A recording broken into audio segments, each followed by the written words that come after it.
turning North SeaTac Park into a parking lot? Yes or no? I'm sorry, but I'm legally prevented from answering that question. I can tell you what my criteria would be, but I literally cannot answer that question. I knew it was going to come up, and I'm sorry, Steve. I think that's your answer. That's your answer. I think everybody sees that answer. Number two, as port commissioner, will you authorize additional port dollars beyond those already allocated and beyond incoming grants to help airport impacted communities of color, immigrants, and refugees become more resilient? Yes or no? All thumbs up. Um, Question number three, will you meet with organizations that have sponsored this forum within 30 days after your election to begin your engagement with our communities? Yes or no? That is a thumbs up from everybody. I'm going to check my text to see if I got an audience question, which our technology flaw may have prevented coming to me to know what that is, and I don't see it at the bottom of my text. So we will catch up on that later. And what I want to say now, take a deep breath, candidates. Thank you. And everyone, please join me in giving our first two candidates a big virtual round of applause. Do that now. They can see it. That's what this is. Okay. They're in a perfect world, which we know we don't live in a perfect world. There will be a link to a straw poll in the chat box, but we probably don't have that. If it shows up, give us your opinion. If it shows up, oh, I see one, so hopefully you're seeing one. So what we'll do is if you vote, then we will be able to announce the results of our straw poll at the end of the evening. While you are voting and while we are transitioning to our second of three debates, which this time will include incumbent Stephanie Bowman and challenger Hamdi Mohammed, let's talk about more of our co-sponsors. First, 350 Seattle Aviation organizes community using data and active influencing of public opinion and decision makers. They remind us that emissions from fuel pumped at SeaTac Airport is a major contributor in our region to the climate emergency and must be reduced. King County International Airport Community Coalition, our sponsor, focuses on the county airport's impacts, and the equity needs of the Duwamish Valley, Georgetown, South Park, and Allentown. They recently found success in stopping the county from expanding the airport. And I need a text from John if we are good to go with our next round. I do see some candidates. Text message, Steve. Candidates are ready. A verbal text is always appreciated. I think thank you for managing with me along there. Okay, we're good to go. Our second debate tonight for position 3 is between incumbent Stephanie Bowman and challenger Hamdi Mohammed. Let's welcome them with some virtual applause. And we got to do it because you know they feel the love when we do this. Okay.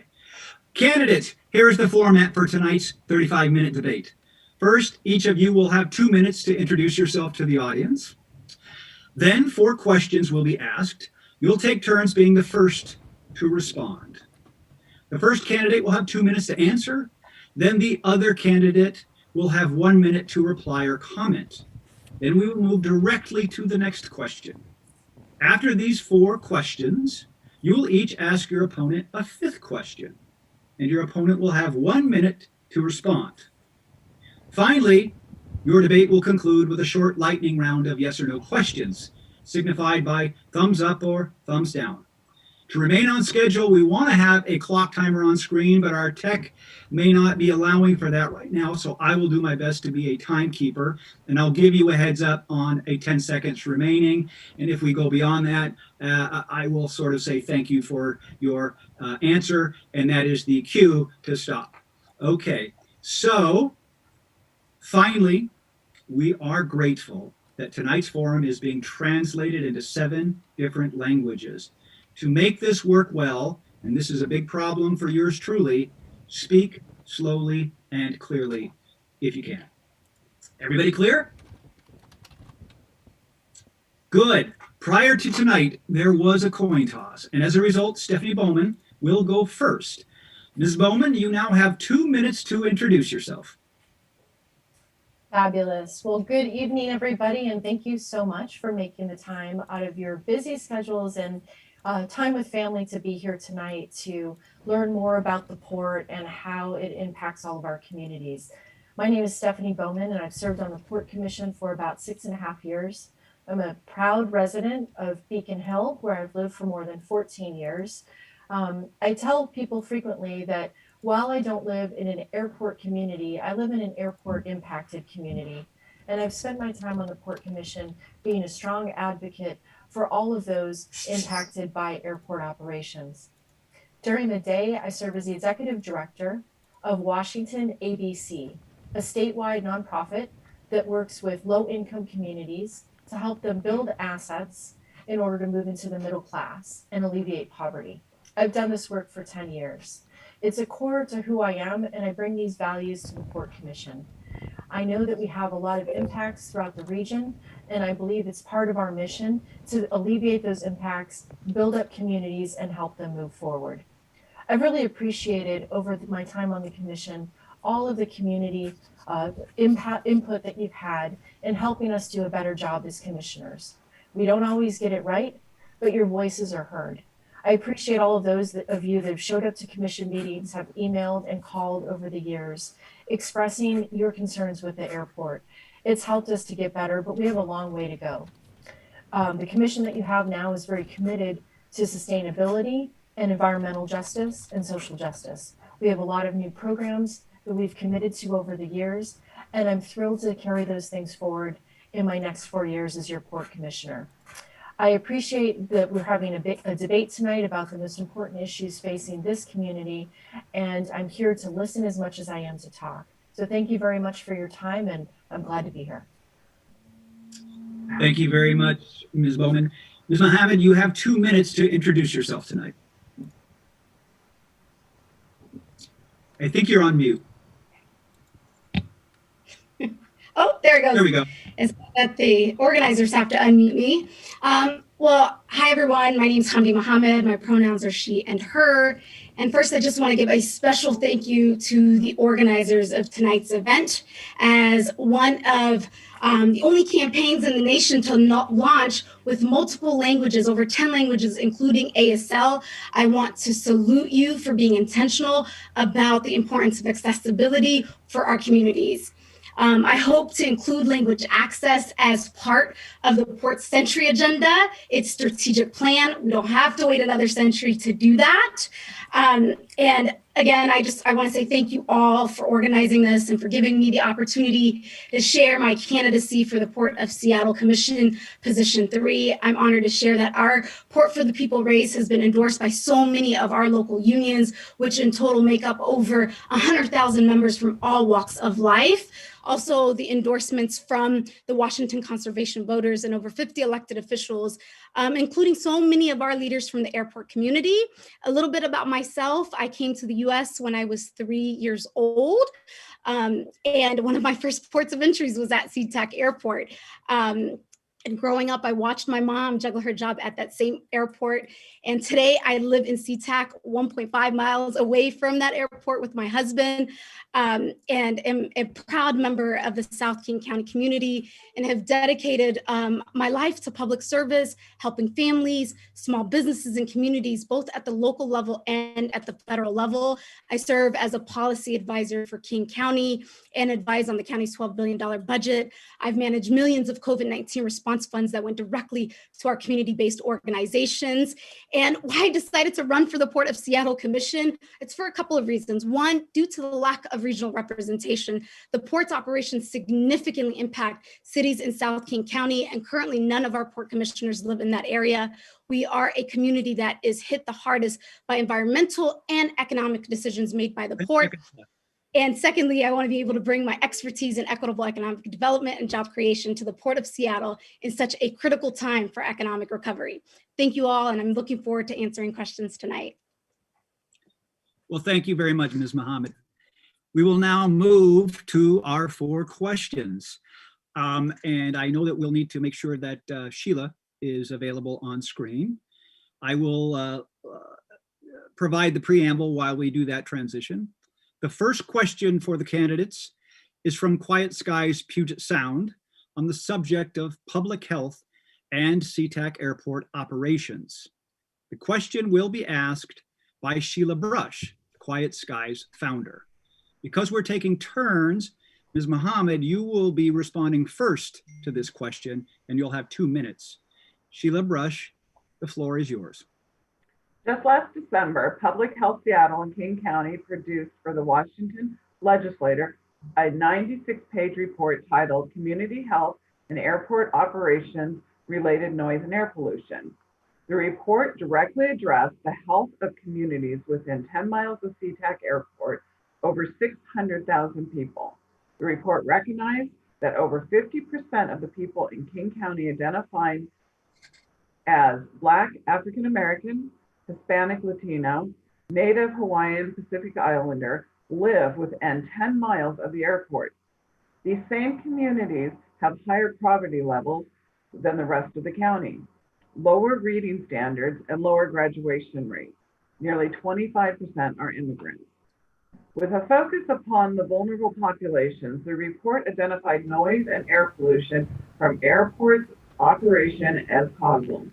The highest rating for negative health outcome for heart disease, stroke, respiratory disease, premature birth, and cancer. Between 1 and 10 miles from SeaTac, deaths from cancers were up to 1.4 times higher than expected, deaths from heart disease 2.3 times higher, and deaths from stroke up 1.9 times higher. The report recommends effort and strategies now to address the identified health disparities and to mitigate the public health impact of our airport, air, and noise pollution. The question to you is, how do you respond to the airport neighborhood community public health crisis reflected in this report? And will you commit today to adopt the report's findings and to fund the report's recommendations? Why or why not? Ms. Mohammed, you have 2 minutes to respond. Great. Sheila, thank you for that question. The short answer is yes, I would adopt it. And yes, I would advocate for additional funding and research to go towards that report. In addition, as someone who lives in South King County, lives right across the street from the airport, the foundings of that report is personal for me. Just in 2018, the port received, I believe, over 170,000 complaints, and in 2019, over 400,000 complaints due to run-ups, landing, and overflight, noise pollution, air pollution. And so the issues are real. These are my neighbors that I'm talking about who are experiencing these harms. And we need to be able to look at the impacts that the airport is having from a public health lens for sure. And one of the things that I would actually like to do as someone who works for King County and have been on the COVID-19 response team since the pandemic hit, one of the ideas that I would like to bring forth is I would like to see the Port of Seattle engage King County around a regional health proviso pilot program that the county has. Basically, King County looked at how to provide health insurance to everyone in King County. And that report that Sheila, you were stating, one of the things that you were saying, and it states, is that adults near the airport are more likely to be uninsured than in any other part of King County. And the percentage is about 4 or probably 6% now with COVID. And so we can do this, right? The county can do it in partnership with the state, in partnership with our largest economic engine, right? The Port of Seattle. And so I would like to see the port push forward and support that proviso program and see how we can actually provide health care to everyone in our county, which is a small percentage. And I can't go into details about that report, but it's worth also looking at. Also, the other thing that I would like to do is advocate for Thank I you will go on if you don't stop me. Thank you for your answer. Wonderful. Okay, Ms. Bowman, you have 1 minute. 1 minute to respond. Great. I'll be brief. So I absolutely support this study, and all of the studies that have been done, including the UW study that I advocated for funding, that the port support that as well. These impacts are real. Those of you that live around near the airport, or even those of us in Beacon Hill that are in airport impacted communities, know that we have direct health impacts from noise and from pollution from airport travel. That's not a secret, but the studies are important. We need that data. That data helps us go to the FAA and the federal government and the state government to get the sort of support that we need. CTAC can't do it alone. While we can be advocates for funding these programs, we also need the federal government to be involved. I really appreciate the community members that have stepped forward to, with Congressman Smith to lobby the FAA for changes so that we can protect the health of those that live around the airport. One thing I wanted, I'll just add, we opened a vaccination clinic at SeaTac Airport for COVID. These health impacts, whether it's from diesel particulate matter or noise or COVID, we take these things seriously, and I personally am committed to trying to solve these problems. Thank you very much. Thank you. And we will now go to our second question for the night. And we'll do a transition, and I'm sure find Maritza on screen. The second question tonight is from Maritza Laureano Ortega, Environmental Justice Coordinator for El Centro de la Raza. Ms. Bowman, you will be the first to respond, and you'll have 2 minutes. Maritza, welcome. Yes, hello. So the over 250,000 of people that SeaTac Airport impacts include 50% people of color, and more than 1 out of 4 are immigrants and refugees. Our communities are more vulnerable, as shown by the COVID pandemic experience of higher rates of infections, hospitalizations, and deaths that is statistically significantly higher than the white population in King County. Beacon Hill, Duwamish Valley, Chinatown International District, and parts of the Rainier Valley are under the flight path. At our beloved Beacon Hill, airplanes fly as often as every minute and a half to 3 minutes. What will you do to mitigate the harsher impact on our people of color, immigrants, and refugee communities to help us become more resilient? Ms. Maritza. Bowman, you're going first. 2 minutes. Thank you, Maritza. First of all, it's great to see you. And as a Beacon 14-year Beacon Hill resident, there is no fiercer advocate for Beacon Hill and working with the airport than I. Although I will say Maria Batilla and Estella are close seconds. I understand directly the impacts of the airport on the communities that might not be adjacent but are impacted by the flights. I live every day with these impacts as well. I have talked for the last 5 years in commission meetings about the impact of the planes going over my home, disturbing the sleep of my neighbors, impacting the health of our communities. We all understand what's happening. I would say that there's many things that we can do. One thing is to support the efforts to go to the federal government and expand the areas of communities that can be invested in. Right now, the federal government, the FAA, has a limit to where the DNL is, where we can invest in home insulation. Beacon Hill, Duwamish Valley, Soto, Georgetown are not part of that currently. That can be changed. I appreciate the efforts of community members that have come forward with Congressman Smith to lobby for us to change that. Having federal investment and understanding that it's not just those that live directly around the airport, but that those that are on the flight path are also impacted is critical. We need to be able to support our communities of color, having diverse communities, diverse economies, particularly in the city of Seattle and the South End. I believe that it's the port's mission to do so. There are other ways that we can also support our communities. One is the Opportunity Youth Initiative that I sponsored 2 years ago in the middle of COVID to provide jobs for the youth from our most underserved communities. And El Centro de la Raza was one of our port partners in that. I'm really proud that the Port of Seattle has partnered with the City of Seattle to continue that program. Thank you. Moving forward, there's many things that we can do to impact the health impacts. We also need to provide good jobs and good homes for our communities of color, particularly those around the airport. Thank you very much. Ms. Muhammad, you have 1 minute to respond.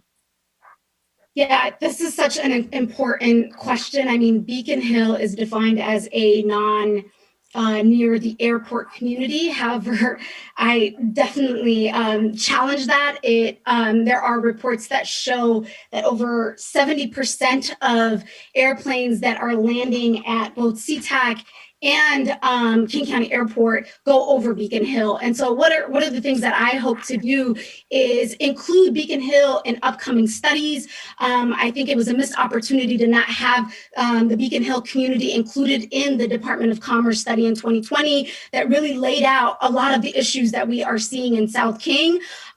Also pushing for federal investments, mitigation assistance on the federal level, looking at regional pots of money that we can create in partnership with the port and other state agencies to support mitigation. And I'm proud to say that I've been endorsed by Congressman Adam Smith and U.S. Congresswoman Jayapal, and will be a fierce advocate for not only Beacon Hill, but airport communities as a whole. Thank you. Thank you very much, candidates. Now we're moving to our third question of the evening. This from Michael Renaissance, co-lead of 350 Seattle Aviation. This question was developed in collaboration with our co-sponsor, 500 plus women scientists, and tackles the subject of greenhouse gas emissions. Michael Renaissance, the floor is yours.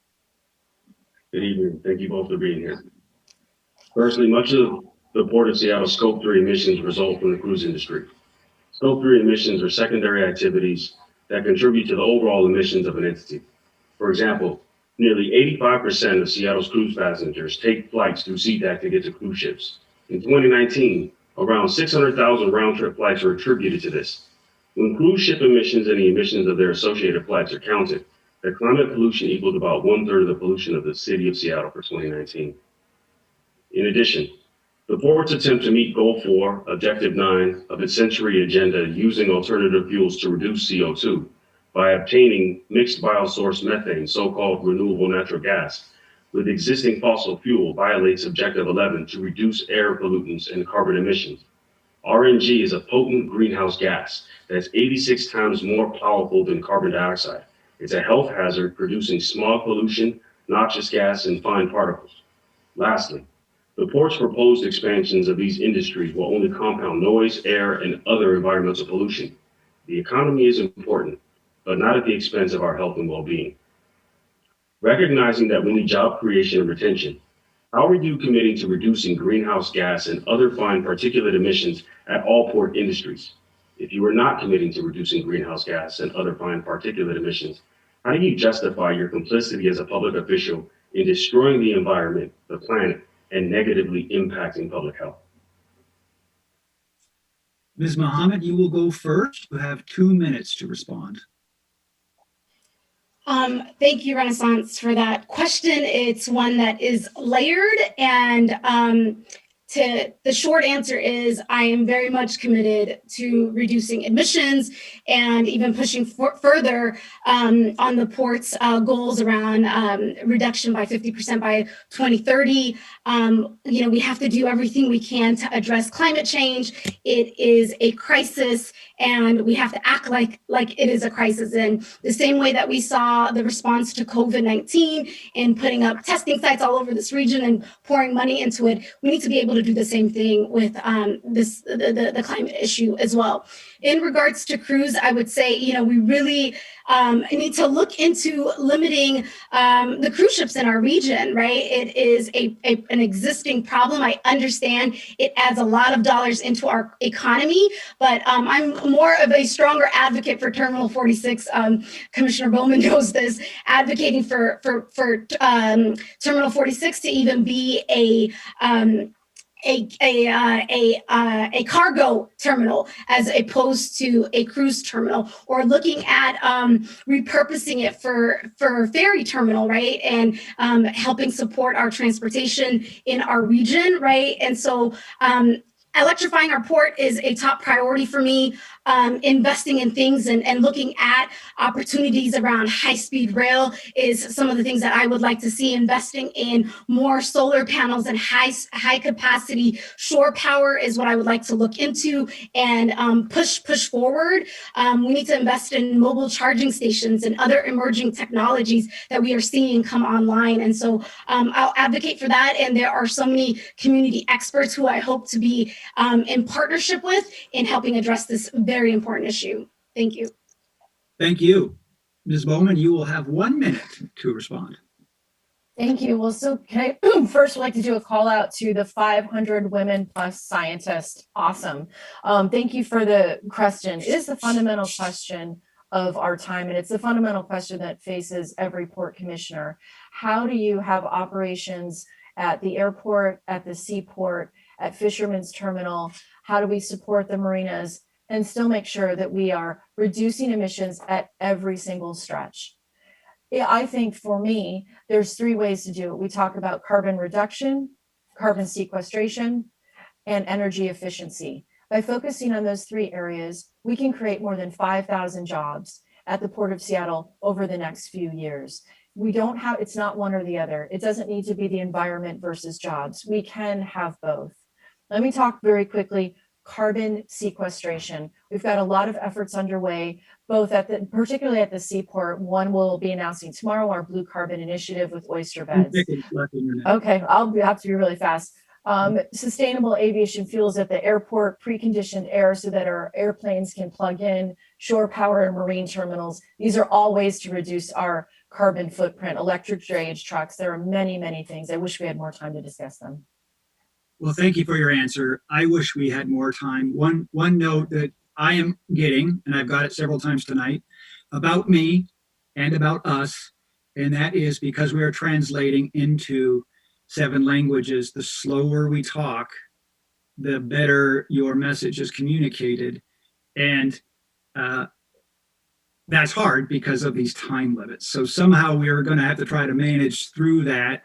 I think we're going to be better off if we go slower and leave some off so that what we do say is clear for everyone listening. Thank you.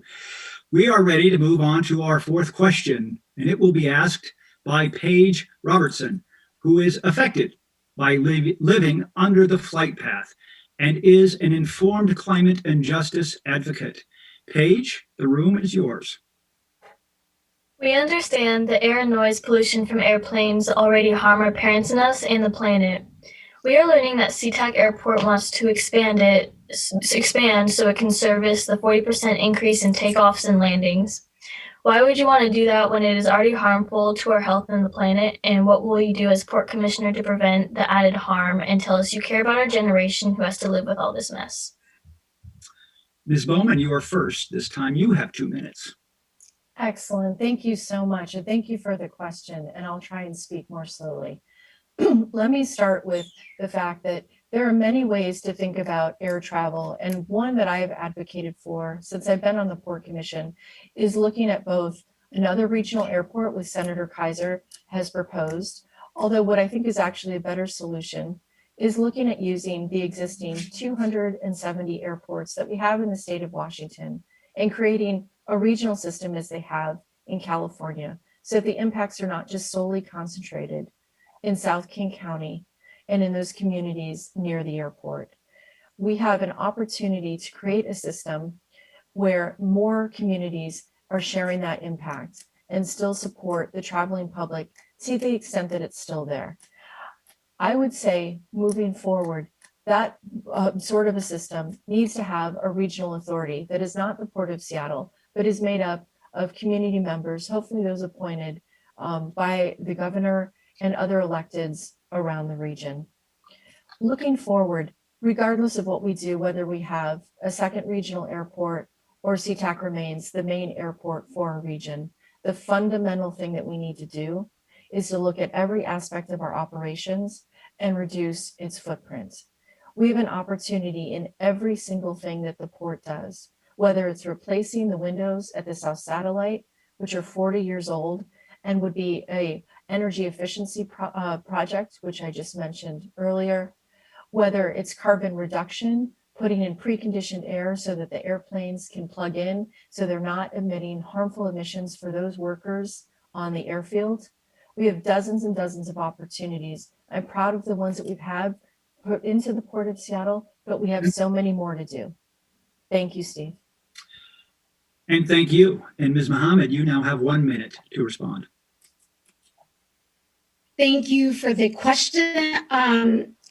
In I think 2019, Alaska basically opposed or voiced its opposition to expansion due to security issues. And I think it was like passenger clearance and also congestion. So I too don't see how we can continue to expand SeaTac Airport. It's like, where?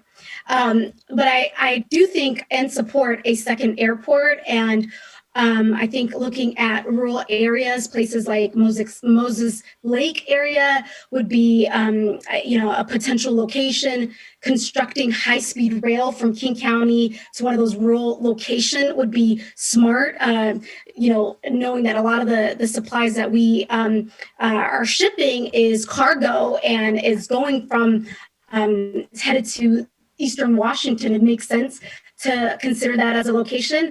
And I'm proud to say that I'm endorsed by Senator Karen Kaiser and look forward to partnering with her on this and other elected officials who are leading the efforts around looking at locations for second airports. Thank you. And thank you. And thank you, Paige, for that question. And thank you, candidates, for those answers.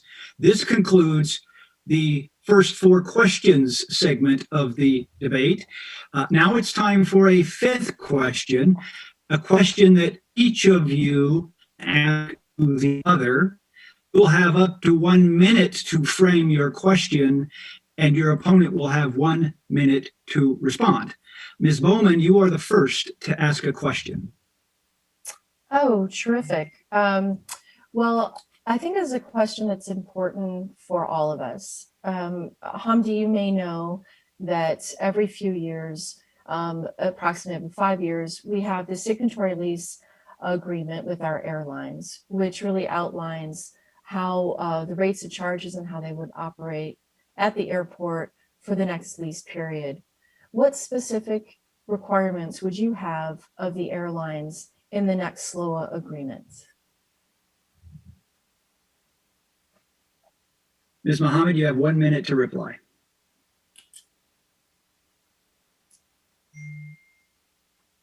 John, I believe we may have lost her. Hold, please.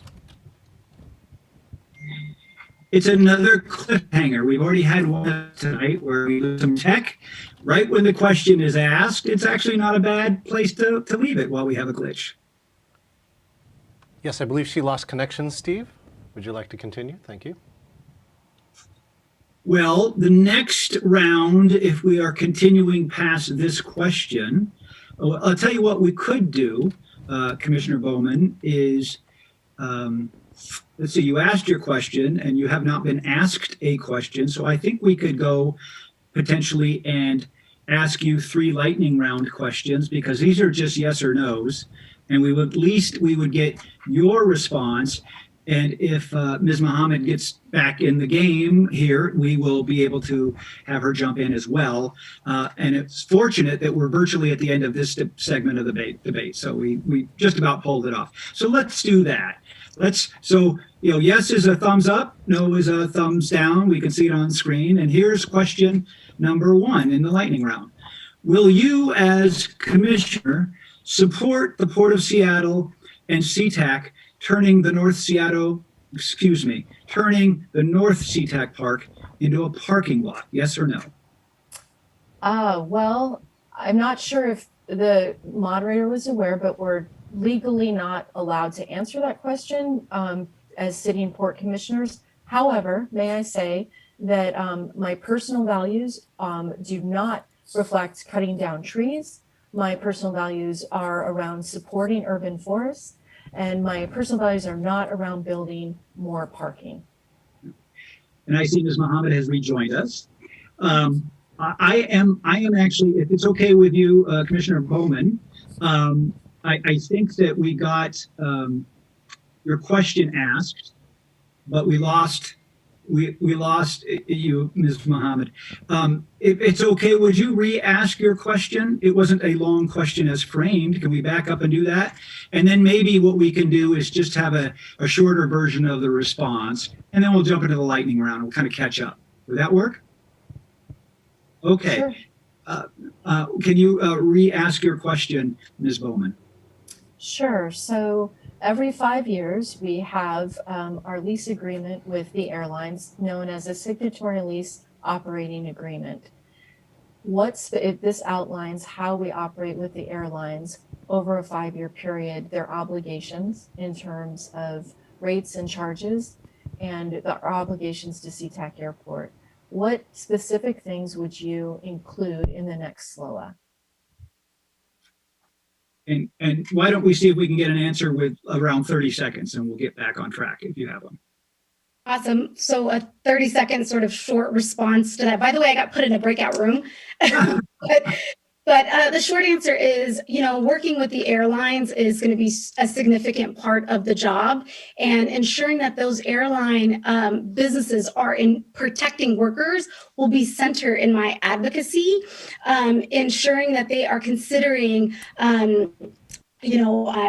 labor harmony agreements will be a top priority. Them looking at providing healthcare services for workers will also be a top priority. And ensuring that our local agreements with the city of SeaTac and making sure the city of SeaTac's priorities are included will also be a top priority. Thank you.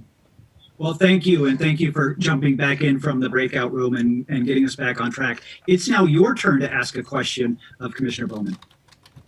Well, Commissioner Bowman, first of all, I appreciate your service, and being a public servant is not easy. So I just want to hats off to that. My question is, airport communities have, as we've heard tonight, high death rates that than in the rest of King County, and that data also shows significant impacts to BIPOC communities. And South King County has not had a seat at the table on the Port Commission. Do you support having a Port Commissioner who is actually from South King County on the Port Commission? What's your thoughts on that? My thoughts on that are that you don't need to live next to the airport to understand the impacts. As I said earlier, those of us that live in Beacon Hill and in Georgetown and Duwamish understand the impacts of the airport, even though we don't live directly next to the airport. While I think that's important, I think that there's plenty, as I have, Maria Battiol and others that live in Beacon Hill realize we understand what happens at the airport, even though we don't live next to it. The most important thing is to be an advocate for community. It's the single most important thing. It doesn't matter where you live. It matters that you're listening to people, that you're taking their input and trying to make change. And that's what I've done on the Port Commission. Thank you for your answer. This brings us to the lightning round. And this is about what we did, Ms. Mohammed, is we did what we call an entertainment. We filled, and we asked Commissioner Bowman, what are the lightning round questions? And so we got her answer. What we're doing is just thumbs up and thumbs down. So these are yes or no questions. I'm going to ask you the same question, and I'm only going to ask one more after that, and then we're going to move to the next round just so we get back on track. So the original lightning round question was this: will you, as commissioner, support the Port of Seattle and SeaTac turning North SeaTac Park into a parking lot? Yes or no? Okay, fair enough. Now let's get everybody back in the lightning round. Number 2, as Port Commissioner, will you authorize additional dollars beyond those already allocated and beyond incoming grants to help airport impacted communities of color, immigrants, and refugees to become more resilient? Yes or no? That is a unanimous yes. I'm going to put one more quick question in. Will you meet with the organizations that are sponsoring this forum tonight within 30 days after the election to begin your engagement with our communities? Yes or no? Unanimous yes. That ends this part of tonight's forum. Thank you to the candidates so much for joining us and for handling our technological glitch. Let's give the candidates a virtual applause. Absolutely, everyone. We should, if we are lucky, see a link to a straw poll in the chat box where you can tell us who you are at least supporting as of tonight. And there it is. It popped up at least on my screen. And while we are voting, we are going to begin transitioning to our third and final of the 3 debates. This will be for, oops, I will, that was interesting. Lost screen for a minute. That's always exciting. I would like to, while we're transitioning, highlight some other of our key co-sponsors of this event. First, Climate Reality Seattle. It's a part of a global organization that was founded in 2006. They work on clean fuels such as wind, solar, and biofuels, carbon pricing to make the polluters pay for their impacts, and are strong networkers. 500 plus women scientists is a national network. Dr. Heather Price co-leads the local effort to make science open, inclusive, and accessible to fight racism, patriarchy, and oppression. Climate Action Families is a Seattle organization committed to having families work together to better understand the issues, change their lifestyle, take local action to fight climate change, and address racism. And if I can get one of those verbal texts from John when we are ready to go, we can transition into debate 3. Need 1 minute. Peter on the way up. Was it good? I mean, I'm here. good. Of course. It was a lot better than I thought it was going to be. There you go. Both Somebody's candidates. somebody's live mic is on in the background. I will take care of that. Back to you, Steve. It looks like we are good to go for debate 3. Our final debate tonight for position 4 is between incumbent Peter Steinbrück and the challenger Toshiko. I'm getting close. I will probably blow that, and that will be considered another technological glitch this evening. Hasegawa. Let's welcome them with virtual claps. We're very happy that you're here. Candidates, here's the format. First, each of you will have 2 minutes to introduce yourself to the audience. Then 4 questions will be asked. Each candidate will take a turn being the first to respond. The first candidate will have 2 minutes. Then the other candidate will have 1 minute to reply or comment. After all 4 questions, you will each have the opportunity to ask your opponent directly a 5th question. Your opponent will have 1 minute to respond. Finally, your debate will conclude with a short lightning round of yes or no questions where we will use our thumbs to visually demonstrate yes or no. Finally, we are very grateful that tonight's forum is being translated to 7 languages spoken by our communities.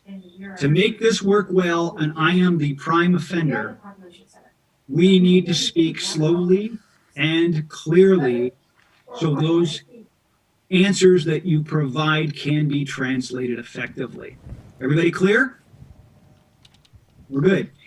Prior to tonight, there was a coin toss, and as a result, Peter Steinbrück will go first. Mr. Steinbrück, you have 2 minutes to introduce yourself. All right, Steve, thank you. I'm thrilled to be here. I'm Peter Steinbrück. Hello, Quiet Skies and airport impacted communities of South Martin Luther King County, as well as Beacon Hill and other impacted communities. I am Peter Steinbrück, running for re-election in my first term to the Seattle King County Port Commission. I come from 4 generations of hardworking Northwest activist families. I learned my civics lessons in my childhood during my father's 8-year battle to save the Pike Place market. That continued throughout my young adult and active life beyond in my civic activist endeavors, which I don't have time to go through. I learned to fight for what's good and what serves the greater good. That is my guiding light in everything I do. I served 10 years on the city council as an architect. Also, I have a public interest consulting firm with practice in innovative policies for greening cities and bringing sustainable, healthy, walkable cities to retool.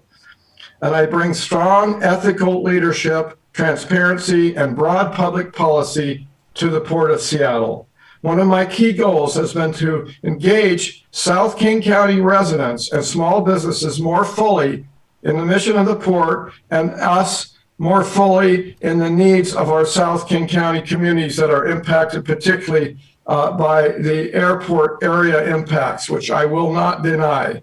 We are a special purpose government. We do what we can, and I push the limits to do what we can to promote economic opportunity, equitable jobs, quality of life, health, well-being in a responsible environmental manner.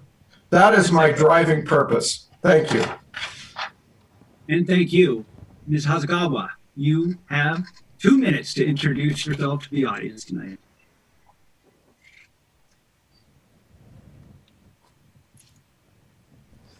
I think we may have a glitch.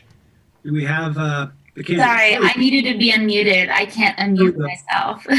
I got you, Toshiko. Go ahead. Well, Thank you so very much, everybody, and good evening. My name is Toshiko Hasegawa. I am a fourth-generation Japanese American from the Beacon Hill neighborhood in South Seattle. Like so many on this call, my great-grandparents immigrated through the Port of Seattle in search of economic opportunity for themselves. And across generations, my family has seen the impact that the port has on our communities. I grew up in ground zero of the labor movement, fighting for workers' rights. And I was raised to know that you have to fight for what you believe in. I know that economic empowerment leads to social justice, and that clean ecosystems will lead to healthy communities. And now I'm the mom. I gave birth during the pandemic, raising my daughter in the same house where my father took his first steps. But I wonder if she will get to enjoy the riches of the region the way our elders did before us.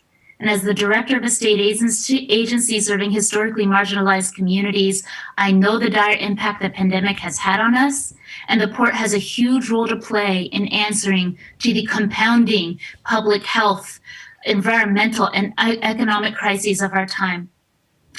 I'm proud to have the support of leaders like Governor Jay Inslee, Congresswoman Jayapal, the MLK Labor Council, and the Washington Conservation Voters, and other organizations serving historically excluded communities, recognizing that what we need is new leadership to take bold action at the port. And I'm running to ensure that the next rising tide of our recovery lifts everybody's ships. I look forward to sharing our vision and our ideas with all of you. Thank you. thank you very much. And now we move on to our 4 questions segment. And we'll be finding Sheila, I believe, and putting her up on the screen. I will introduce her while we do that. The first, for the 4 questions, the first candidate responding will have 2 minutes to answer, and the second candidate will have 1 minute to respond. The first question is from Quiet Skies, Puget Sound, on the subject of public health and SeaTac airport operations. The question will be asked by Sheila Brush, the Quiet Skies founder. Because we are taking turns, Ms. Hasegawa, you will respond, and we'll have 2 minutes first. Sheila, the floor is yours. Just last December, Public Health Seattle and King County produced for the Washington Legislature a 96-page report titled Community Health and Airport Operations, Related Noise and Air Pollution. The report directly addressed the health of communities within 10 miles of SeaTac Airport, over 600,000 people. The report recognized that over 50% of the people in King County identifying as Black African American, Hispanic Latino, and Native Hawaiian Pacific Islander live within 10 miles of the airport. These same communities have higher poverty levels than the rest of the county, lower reading standards, and lower graduation rates. Nearly 25% are immigrants. With a focus upon these vulnerable populations, the report identified noise and air pollution from airport operations as causation. The highest rating for negative health outcome for heart disease, stroke, respiratory disease, premature birth, and cancer. Between 1 and 10 miles from Seattle, deaths from cancer were up to 1.4 times higher than expected, deaths from heart disease up to 2.3 times higher, and deaths from stroke up to 1.9 times higher. The report recommends effort and strategies now to address the identified health disparities and to mitigate the public health impact on airport air and noise pollution. The question to you is, how do you respond to the airport neighborhood community public health crisis reflected in this report? And will you commit today to adopt the report's findings and to fund the report's recommendation? Why or why not? And Ms. Hasegawa, you have 2 minutes to respond. Thank you so much, Sheila, for opening us up with that, because it's the most pertinent question, I believe, on the table right now. And so to answer your question, first and foremost, yes, I do support adopting that report and its recommendations and taking urgent action to not only reduce pollution, but also to make sure that we're making meaningful, progressive outcomes in the lives and the health of our community members. And I'm going to bring this all the way home. The reason why I live on Beacon Hill is because of exclusionary redlining laws that made it some of the only communities where Japanese people could live. They intentionally clustered communities of color and working class people around major highways and the airport because they were considered to be undesirable places to live.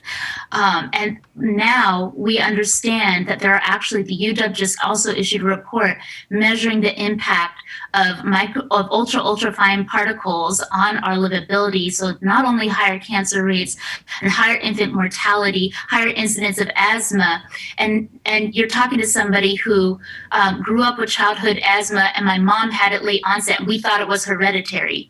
You're talking to somebody whose neighbor just died from cancer, and my mom just beat cancer. You're talking to somebody who literally lives on the flight path of these airplanes, and the reason why I lose my Wi-Fi connection so much is because they fly so close over our heads at 1.5 minute intervals, not during peak. At its peak hours, they will fly at even 2 planes concurrently, some federally approved distance apart. These are urgent matters, not just for public health, but in the livability and the experience of our community members. Losing Wi-Fi is an inconvenience, right? Sound pollution, my baby that I just gave birth to during the pandemic, waking up because of the noise is another, but it's the measurable health outcomes due to due to systemic racism. And it's high time we take urgent action because these communities have the proximity to the issue. They feel it first and they feel it most, and they feel it hardest. Thank you for your answer. Mr. Steinbruck, you have 1 minute to respond. Well, great. And I agree with everything my co-candidate said. She's right on the mark. But I would ask her more specifically, and I have read the health disparity study, which relied on existing data and had some very important, strong recommendations, which I support. But let me ask you, Ms. Hasegawa, what would be your number one priority with regard to those recommendations? What would you call out among the recommendations as the first priority that we could get started on right now? Are you ceding the remainder of your 30 seconds to Ms. Hasegawa? Yeah, I am, and she can have my extra 30 because I'm a good guy. If you would like another 30 seconds, you're welcome. All right. No, that's what I wanted to ask. I got my question across. No, I was talking to Ms. Hasegawa. Oh, okay. She can have my extra 30 seconds.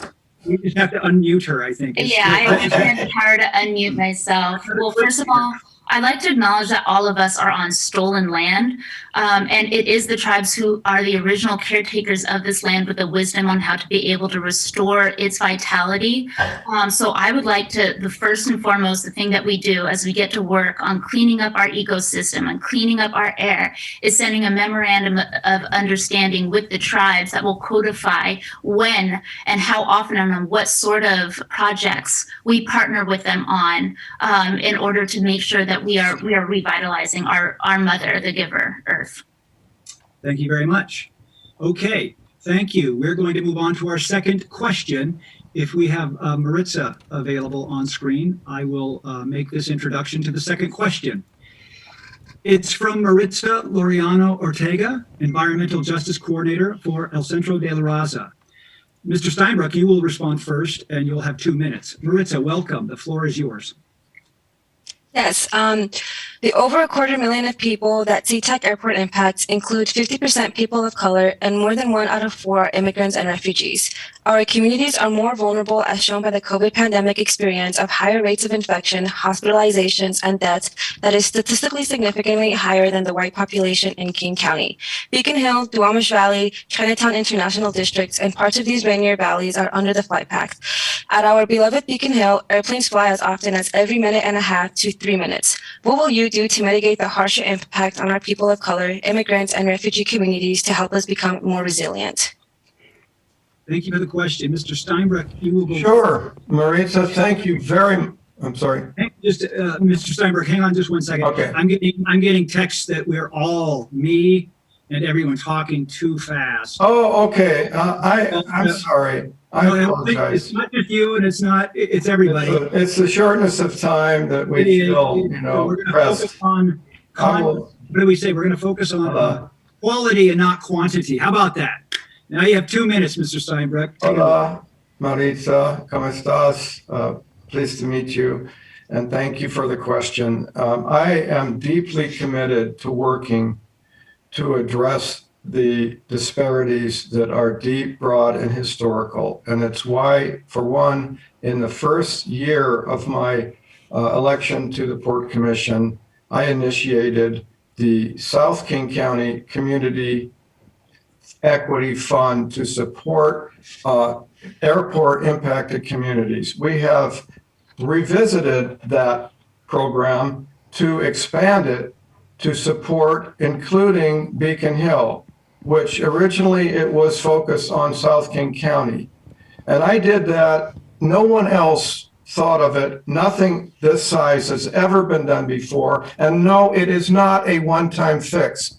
It is long-term, and I am now proposing an additional 10 million and an additional 5 years beyond the 3 remaining to support airport impacted communities, and that will include Beacon Hill.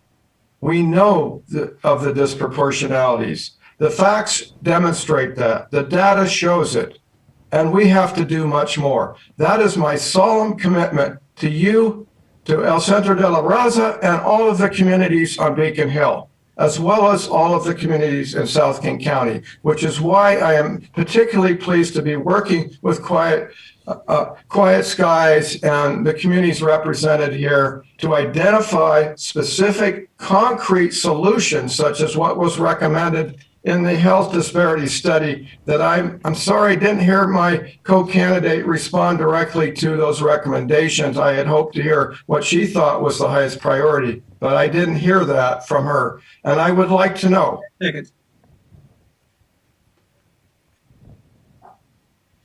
seconds.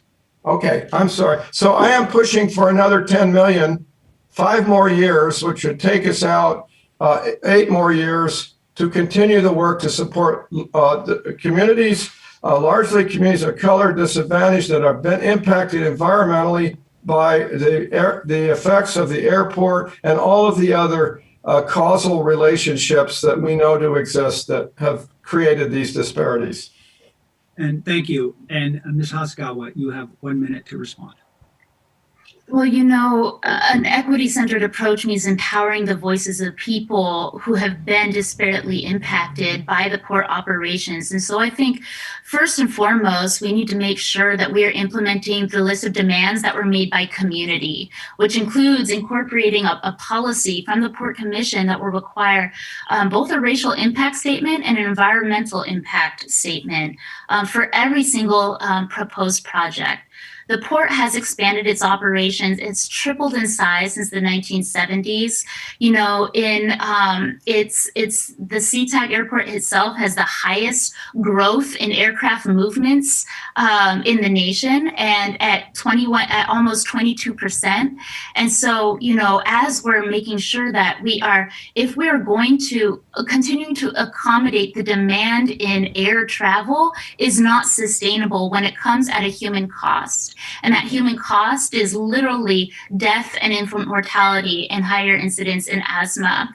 And so we need to make sure that as we're making plans to be able to grow out, that we're actually doing it in a way that is more sustainable. And that means investing into what we need to in order to transition our fuels, transitioning as out of a fossil fuel paradigm. Thank you.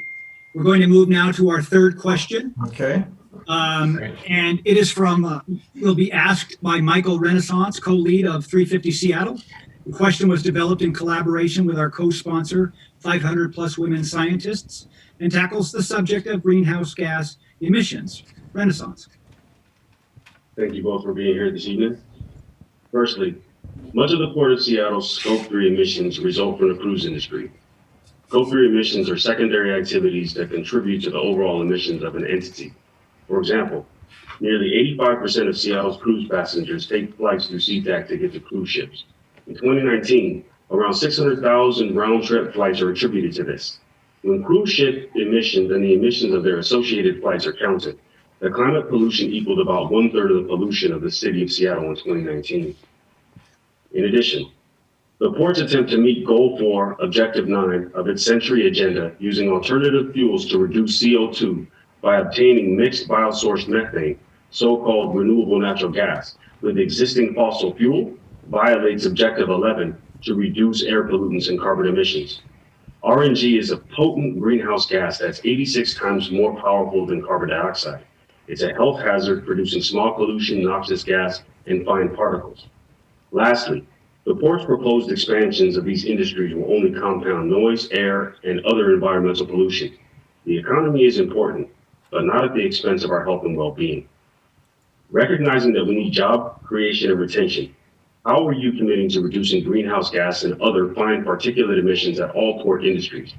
If you are not committing to reducing greenhouse gas and other fine particulate emissions, how do you justify your complicity as a public official in destroying the environment, the planet, and negatively impacting public health? Ms. Hasegawa, you are the first to answer this question. You have 2 minutes. Well, I would just like to say that we live squarely in a fossil fuel paradigm when it comes to our cruise ships. They're disgusting gas guzzlers, and we really have to reconsider what the future of our economy is going to be. And right now, the Port of Seattle is getting left behind. Our competitors in Vancouver or Prince Rupert in Canada or to the south, LA or Long Beach, they've already gone fully electric so that other ships that are electric have a place where they can physically hook up, but we don't offer that here at home. And so first, folks are circumnavigating around us, and I dream of a state-of-the-art terminal at Terminal 46. However, on my opponent's watch, as president of the commission, they approved plans to be able to move forward and convert Terminal 46 into yet another place for crews to be able to do business. It was the wrong call for the future of the port. It was the wrong call that worked actively against our supposed goals of meaningfully reducing pollution by 2050, which, by the way, I find incredibly uninspirational when we're experiencing record heat in the city of Seattle itself in the month of June to the tune of 110 degrees. And so I do support divesting in old fossil fuels. I'm so proud of the work that the state has finally done to keep step with other states in this region to require a low carbon fuel standard. I would love to see us use federal grant funding to support fuel switching to more sustainable sources. I would also love to see us move away from air traffic and those sorts of trips by embracing big picture infrastructure like high-speed rail that could either be fully electric or it could be magnetized. I mean, there's a huge need for us to more meaningfully connect our region, not just through moving cargo, but also passengers, which is also going to address issues of mobility and congestion from the highways that impact the quality of life for South King County residents. Thank you for your answer. Appreciate that. Mr. Steinbruck, you have 1 minute to respond. Okay, well, first of all, the Port Commission never approved any expansion of the terminals at T46. That is an outright falsehood. I have never voted in favor of a T46 cruise terminal. In fact, I passed a policy directive last year to stop the staff from pursuing any further expenditure whatsoever in any consideration. And at this time, I do not support an expansion of the cruise terminal. I will be clear about that at 46. I would much prefer maritime cargo to continue the traditional uses there that support our communities, our jobs, our dock workers. So let's be clear about that. With regard to greenhouse gas reduction, I did not join the port to advocate for more production of greenhouse gases in dirty industries. I joined it as an environmental leader and champion to curtail those reductions. And I have many plans for that, which I would love to articulate. Thank you, Mr. Renaissance, for the great question. And thank you, candidates, for those great answers. Appreciate it. The fourth question tonight will be asked by Paige Robertson, who is affected by living under the flight path and is an informed climate and justice advocate. Paige, you have the floor. Thank you. We understand that air and noise pollution from airplanes already harm our parents and us and the planet. We are learning that SeaTac Airport wants to expand so it can service the 40% increase in takeoffs and landings. Why would you want to do that when it is already harmful to our health and the planet? And what will you do as Port Commissioner to prevent this added harm and tell us you care about our generation who has to live with all this mess?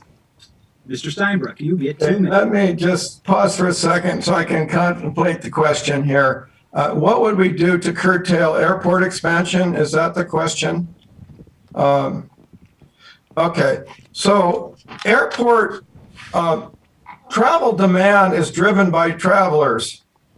And yes, the port is an enabler as the owner of the facility, but we don't drive demand, number one. It's up to you and me to curtail, as a matter of personal responsibility, our greenhouse gas footprint, our ecological footprint. We can do that by reducing our constant, demand for more consumer goods, for more auto trips, for more travel trips. Those are the things that are the biggest scope 3 generators of greenhouse gases.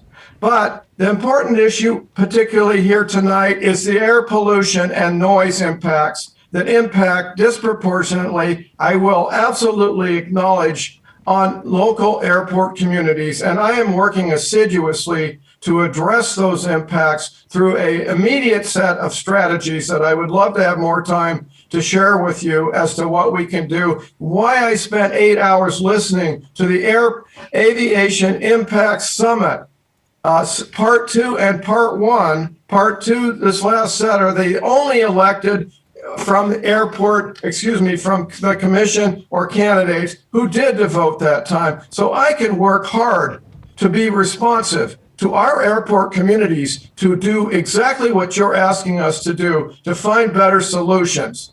And I will be honest and open and transparent about that. And I will work with communities and I will listen to you, as I did in my first election and my first campaign, in which I was endorsed, I believe, if I recall, by the Quiet Skies organization and Sheila Brush.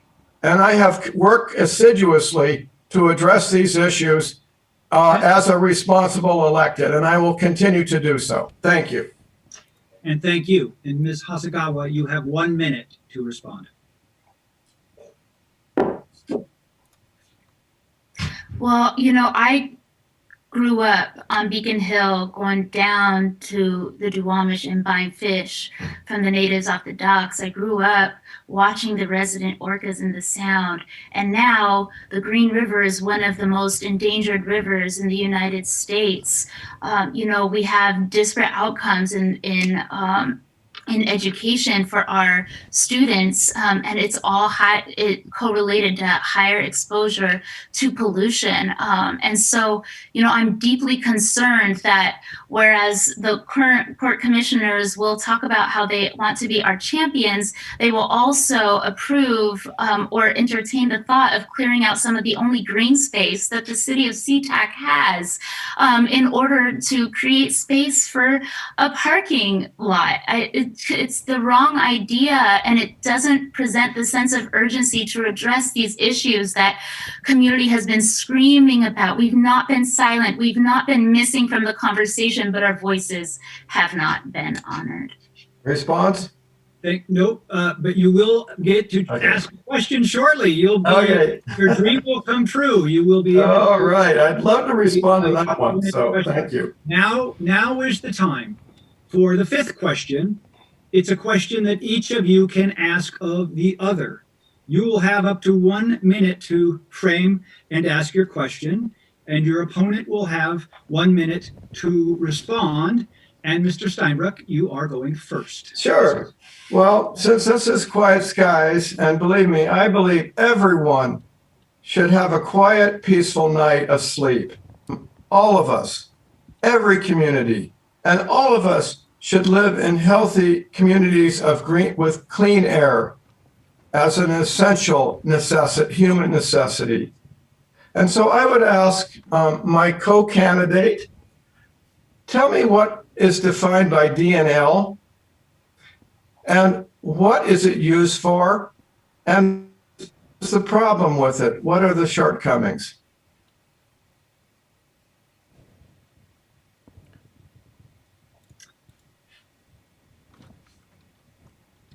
We may have a cliffhanger because it looks frozen. I think that's what If she doesn't like the question, I'll ask her another one. That's not fair. I think it's frozen. There we go. Now we're back on. Toshiko, you did freeze there for a second. I got you, and you're unmuted. Go ahead, please. Hi. You'll have your full minute.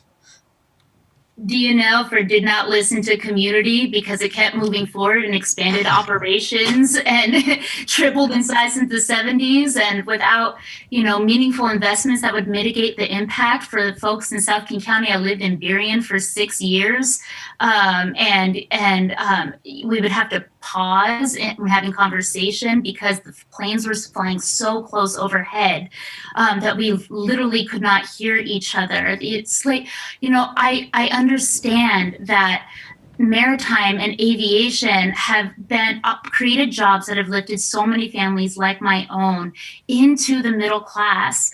But we also have to make sure that we responsibly build out our growth. And as we make plans, that we are measuring that with a sustainability, racial justice, and an equity lens. And to me, any infrastructure project that doesn't have a sustainability component to it is not a real proposal. And thank you very much. And now we reverse.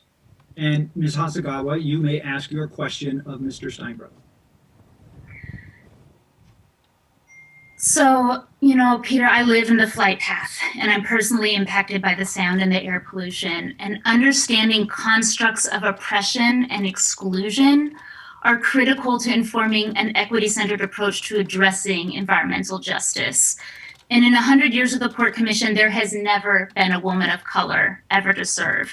The Port isn't a districted race, so there's also not geographic representation. And you're going to have to convince voters like me that you not only understand the experience of living on the flight path, but that you care and that you're prepared to do what's necessary to make a difference. And so my question to you is, how do you define equity? And why are you the best person to represent historically excluded people? That's a great question, and I honor the intent behind that and the meaning and purpose of asking the question. All of us should be answering the question of what does equity mean to us. And I have spent a lifetime in public life, in civic life, with my family's activities in the 60s, working for basic civil rights. We used to use the term equality and opportunity. When I was a child in the Rainier Valley, excuse me, my parents were in the Rainier Valley, my Harrison Valley, I learned one thing at Harrison School, where I was a minority of two in a predominantly Black, poor, underserved community in the Central District. When everything was segregated, I learned about what it meant, about racism, inequality, and the lack of equity. And I have devoted my life ever since then to rectifying those wrongs. Thank you. Thank you for your answer. We're going to move to our final segment of the debate. It's called a lightning round. This is where we get to use our thumbs in a on-screen thumbs up or thumbs down so that we can quickly move through these yes or no questions. Number one. Practicing. We're practicing. Number one, and I'm going to ask the same questions that we asked earlier this evening to the candidates. And it looks like we might have one or two new questions that got thrown in that probably came from our audience, which is wonderful. Number one, will you as commissioner support the Port of Seattle and SeaTac turning North SeaTac Park into a parking lot? Yes or no? No, into a parking lot. No, no, no. If I heard the question right. That is unanimous. I wish I could answer. Question number two, as Port Commissioner, will you authorize dollars beyond those already allocated and beyond incoming grants to help airport impacted communities of color, immigrants, and refugees become more resilient? Yes or no? That is a unanimous thumbs up. Here is a question I believe is from the audience. Do you support moving cargo flights to another location outside of King County? Yes or no? That is a thumbs up. One more, I believe, from the audience. Will you as a candidate agree tonight to cut port emissions by 25%? Yes or no? That is a unanimous yes. It looks like the mics are off. People want to say yes. People have wanted to do this and comment, but maybe we have people who can lip read as well. But we are seeing your thumbs up and your thumbs down, and that's much appreciated. Final question in the lightning round.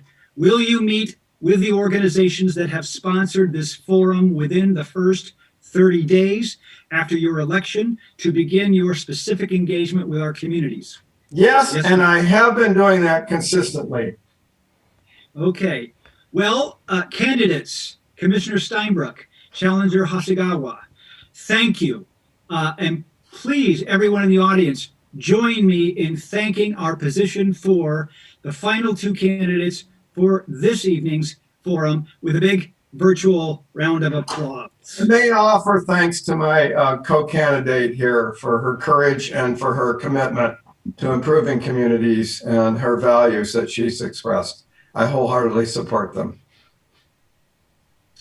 And thank you to everyone. And now your reward will hopefully be a link to a straw poll that will appear in the chat box. And you can get to tell us which candidate, based on tonight's debate, you are most likely to support.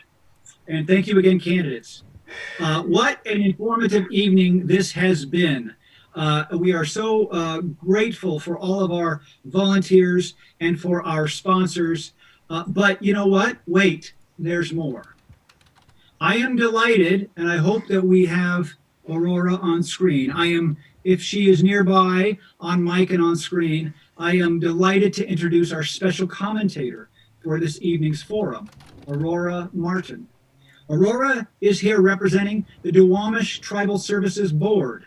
She formerly served as the executive director of Columbia Legal Services.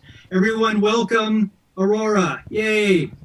We're glad you're here, and we're glad you spent 2 hours waiting to come and talk to us tonight. Welcome. Thank you. Thank you for having me. So, thank you for watching. You've been watching now for somewhere north of 90 minutes. We're hitting 2 hours. We've seen 3 debates.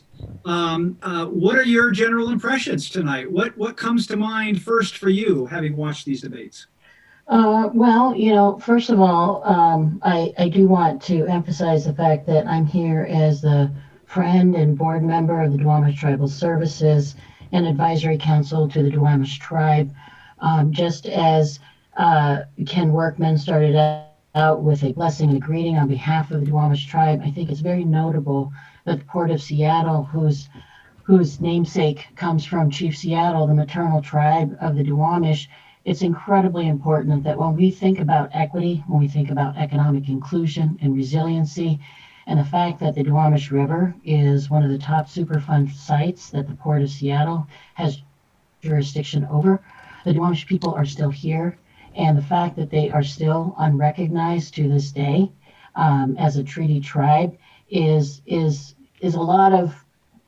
There's a lot to unpack there because it is actually metaphorical for the fact that it does take courage, and it takes courage to make some tough decisions about equity and environmental justice, and to understand what reparations means, and to understand what it is to address the issue of environmental health disparities and economic resiliency, and that what must be sustainable must be equitable. So some of my comments, actually, I know that we've actually spent a lot of time on the airport and cruise line pollution issues, but I do want to note that, a lot of people are now really spotlighting the fact that issues of environmental health are all connected and intersectional. And so it's incredibly important that we have the right leaders in place who understand and have the experience and the expertise of intersectionality, and to unpack the complexity, and to most of all have the courage to think that innovation as well as environmental health go hand in hand, and it goes right directly to engaging with the communities most impacted. So these positions really have incredibly oversight over the airport and cruise lines. It's important for economic recovery, of course, and that it's important to address very specifically the environmental health and climate justice issues. So it's important for everybody to get informed as much as they can be. We are at a moment where we have to actually be as intentional and courageous and I think hopeful as we can about the fact that what is sustainable must be equitable, and that it's not just about throwing resources at the communities most impacted, but it is about engaging with them, because innovation as well as sustainable practices is actually happening right now. And so there is a bit of courage and humility that I think is going to be required in discerning the right candidate. So I thank you for this opportunity to share my thoughts. Sure, certainly, and thank you for sharing them. In terms of some of the issues that you just talked about, equity, innovation, the public health, all of those factors, those were topics tonight. Taking it back to what we saw tonight from the candidates, did any of the candidates stand out for you in a way that maybe you hadn't expected, or maybe they exceeded your expectations, or you were disappointed? Talking about the debate specifically. Well, I think that the issues with regard to accountability were important debates, and I'm very careful about pinpointing which particular candidates for me actually resonated, because I'm mindful of the hat that I'm wearing as a Duwamish Tribal Services board member. But I did actually appreciate the fact that there was this great showing actually of people from the communities most impacted, and the fact that the experience of people in the airport area, for example, in SeaTac, and Hamdi's story about the fact that she actually has the experience to be able to lead in this area because she knows. I mean, I think that that's a powerful, powerful set of stories that will inform the kind of public policy decisions that need to happen. Okay, I'm wondering, and I'm going to ask John, who is doing a lot of our technical work. One of the things that we were going to see were the poll results. I don't know if those are on screen for everybody at this point. Yes, we have for the first seat, and I can show you seat 3 and seat 4 in just a second. Okay. We have 62% to 38% for Ryan Calkins in seat 1. Just let me know when you want to see seat 3, please. Why don't you go ahead and we'll just run through all of them, John. Thank you. Why don't you just summarize them all, one after the other? No problem. In seat 3, 68% Hamdi to 32% Stephanie. And bringing up the last round for seat 4, 67%. Toshiko to 33% Peter. Back to you, Steve. Thank you, John. Aurora, any thoughts on the polling results? We have, I think, in the first race, the incumbent was ahead, but in the second races, the challengers did well tonight, it appeared. Well, and I mean, I think it reflects what I just said, which is from the communities most impacted, there is definitely a turning of the tides about the fact that the expertise that is needed today requires a really firm understanding of the intersectionality of the issues. To be able to understand that the environmental health disparities, as well as the economic resiliency solutions and the alternative energy issues, that's all intertwined in the fact that I'm not surprised, I guess, that Toshiko and Hamdi, for example, have come out ahead in this quick poll tonight. Well, thank you. And I want to say thanks again to everyone that I had a chance to work with on this program, to the candidates, to the people that stuck that out for 2 hours. Thanks, Aurora Martin.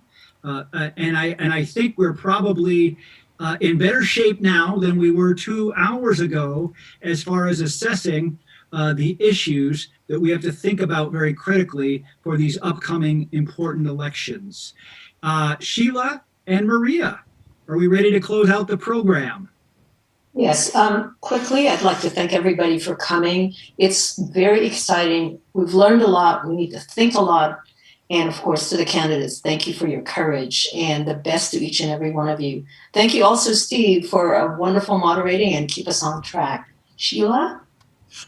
I just can echo what Maria said, and I just want to thank you all for your time and filling up our chat box. And I look forward to seeing everybody at the voter polls virtually.